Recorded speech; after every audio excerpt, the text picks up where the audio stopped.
రాశి తెలుగు లెర్నింగ్కు స్వాగతం సుస్వాగతం. నేను మీ పెద్దని రామకృష్ణ చక్రవర్తి. ఈరోజు భాస్కర శతకంలో 2వ పద్యంతో మీ ముందుకు వస్తున్నాను. ఈ పద్యంలో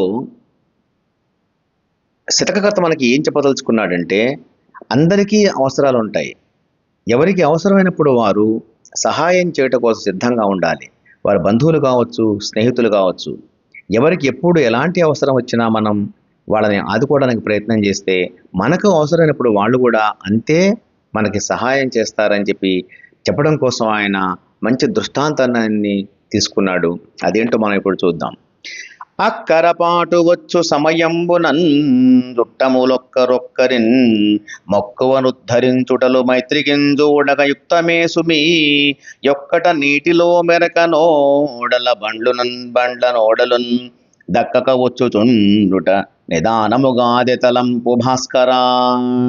చూడండి, అవసరం అనేది అనేక రకాలుగా ఉంటుంది. ఆ అవసరం ఎవరికైనా రావచ్చు. మన బంధువులకు రావచ్చు, మనకి రావచ్చు. మనం అవసరం ఉన్నప్పుడు వారికి సహాయం చేసే స్థితిలో ఉంటే మనం సహాయం చేయాలి. మనకు ఏదైనా అవసరం వచ్చినప్పుడు అవతల వారు సహాయం చేయదలుచుకుంటే వాళ్ళ అవసరం మనకు కూడా ఉపయోగపడుతుంది. అంటే అవసరం అనేది మనం వాళ్ళకి సహాయం చేయొచ్చు, వాళ్ళు మనకి సహాయం చేయొచ్చు. ఇలా ఒకరినొకరు సహాయ సహకారాలు ఇచ్చిపుచ్చుకోవటం అనేటువంటిది ధర్మం. ఈ ధర్మం ఎలాంటిది అంటే, పడవలు నీళ్ళ మీద వెళ్తూ ఉంటాయి.